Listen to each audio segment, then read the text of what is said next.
এই প্রকার একটি ট্রেন্ডিং চোকার খুব সহজেই বানাতে সম্পূর্ণ ভিডিওটি কিন্তু দেখতে হবে। নমস্কার সুপ্রিয় দর্শক, চলে এসেছি নতুন আরেকটি ভিডিও নিয়ে। আজ আমি আপনাদের সামনে খুবই ট্রেন্ডিং মডেলের চোকার আপনাদেরকে বানিয়ে দেখাবো। এত সহজে এত সুন্দর একটি চোকার গড়তে হয়তো বা আগে কোনো দিন দেখেন। প্রথমে আমি একটি পিসবোর্ডের মধ্যে 3টি সার্কেল করে নিয়েছি। বড় সার্কেলটি করেছি চোকারের জন্য এবং আরও 2টি করেছি ইয়াররিংয়ের জন্য। আমি এই সেটটির মধ্যে কিন্তু আংটি রাখিনি, আমি শুধু একটি চোকার এবং 2টি ইয়াররিংই রেখেছি। আপনারা চাইলে সেম একই পদ্ধতি অবলম্বন করে কিন্তু একটি আংটিও বানিয়ে নিতে পারেন।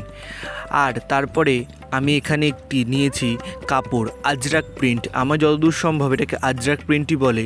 অন্য যদি কোনো প্রিন্ট আপনাদের নাম জানা থাকে এটির, তাহলে আপনারা কিন্তু সেটি আমাকে কমেন্ট করে জানাতে পারেন। আমি খয়েরি কালারের এই আজরাক প্রিন্টের কাপড়টিকে প্রথমে বড়টির মধ্যে এবং পরে ছোট 2টি সার্কেলের মধ্যে অ্যাটাচ করে নিচ্ছি। তারপরে সুন্দর করে কেটে নিয়ে বাড়তি যেই কাপড়গুলি রয়েছে সেইগুলোকে ছেটে বাদ দিয়ে তারপরে সাইড দিয়ে কেটে কেটে আমি কিন্তু আঠা দিয়ে খুব সুন্দর করে এখানে অ্যাড করে নিচ্ছি। কাপড়টায় অ্যাড করার সময় খেয়াল রাখবেন যেন একটু টেরা বেঁকা না হয়, তাহলে কিন্তু সার্কেলটি সম্পূর্ণ নষ্ট হয়ে যাবে, জুয়েলারিটি একদমই সুন্দর লাগবে না। আমার বানানো প্রতি কটা জুয়েলারি কিন্তু আমি সেল করে থাকি। আর আমার কাছ থেকে এখনও পর্যন্ত যারা জুয়েলারি নিয়েছেন তারা অবশ্যই জানেন যে আমি হোম ডেলিভারি দেওয়ারও কিন্তু সুব্যবস্থা রেখে থাকি।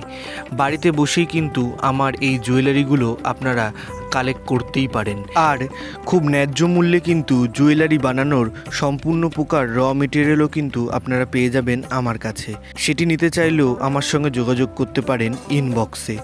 ফেসবুক এবং ইনস্টাগ্রাম আইডির লিঙ্ক আমি ভিডিওটির ডেসক্রিপশনে দিয়ে রাখবো, সেখান থেকে আমার সঙ্গে যোগাযোগ করুন। অনেকেই আমার ভিডিওগুলিতে কমেন্ট করে যে জুয়েলারির প্রাইস কত বা কিভাবে কালেক্ট করবে। তাদেরও বলবো যে ডেসক্রিপশন থেকে ফেসবুক অথবা ইনস্টাগ্রাম লিঙ্কে ঢুকে আমাকে ডাইরেক্ট SMS করুন। এবং আরও বলবো যে আপনারা কিন্তু ফেসবুক এবং ইনস্টাগ্রাম পেজ দুটিকে ফলো করে রাখতে পারেন। আমি কিন্তু প্রতিদিনই নতুন নতুন আপডেট দিই, আপনারা কিন্তু সেইগুলো না হলে মিস করে যাবেন। কথা বলতে বলতে জুয়েলারির কাজটি কিন্তু অনেক দূরই এগিয়ে এসছে। পিসবোর্ডের ওপরে কাপড় লাগিয়ে তার পাশ থেকে আমি ডলি সুতো 1 রাউন্ড করে লাগিয়ে দিয়েছি। সুতো লাগানোর কিন্তু একটা পদ্ধতি আছে, মানে আপনি কোন কালারের জুয়েলারিটি বানাচ্ছেন তার সঙ্গে কোন কালারটি হাইলাইট হবে সেটি ম্যাচিং করেই কিন্তু সুতোটি লাগাবেন, তাহলে কিন্তু জুয়েলারিটির সৌন্দর্য আরও বেড়ে উঠবে।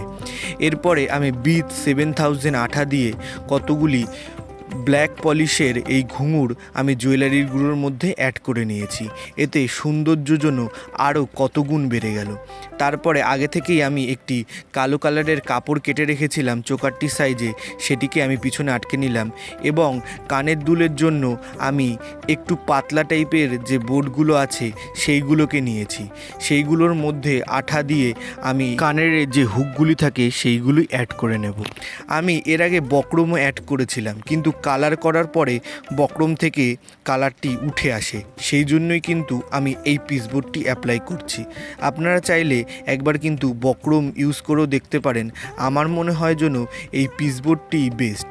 এই পিসবোর্ডগুলিকে কালার করার পরে জল লাগলেও সেরকমভাবে কোনো কিন্তু ক্ষতি হয় না। তারপর একটি মোটা সুই দিয়ে আমি এখানে চোকারটির মধ্যে দুপাশে 2টো ফুটো করে নিচ্ছি।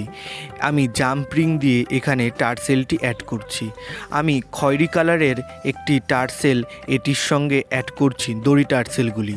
তার মধ্যে আমি একটি সাদা কালারের বিটস লাগিয়েছি, মানে সুতোর গুটি।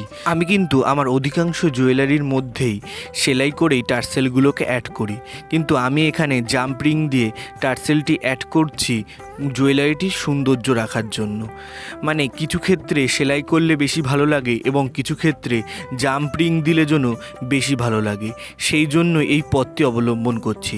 কিন্তু সেলাই করলে সবসময় পাকাপোক্ত হয় সেটি কিন্তু আমি সবসময় একই কথা বলবো। তারপরে যে কানেরটিতে পিসবোর্ডটি অ্যাড করেছিলাম সেটির মধ্যে আমি একটি কালারের কোটিং করে নিচ্ছি। আমি এখানে কালো অ্যাক্রিলিক কালার দিয়ে সম্পূর্ণ কোটিং করে নিচ্ছি। এই প্রকার আরও নিত্য নতুন ভিডিও পেতে আমার চ্যানেলটি সাবস্ক্রাইব করে পাশে থাকা নোটিফিকেশানটি অন করে রাখবেন, যাতে আমার পোস্ট করা সব প্রকার ভিডিও সবার প্রথমে আপনার কাছে পৌঁছায়। ভিডিওটি পছন্দ হলে একটি লাইক করবেন এবং ভিডিওটি কেমন লাগলো অবশ্যই আপনার মূল্যবান বক্তব্য কমেন্টে জানিয়ে যাবেন।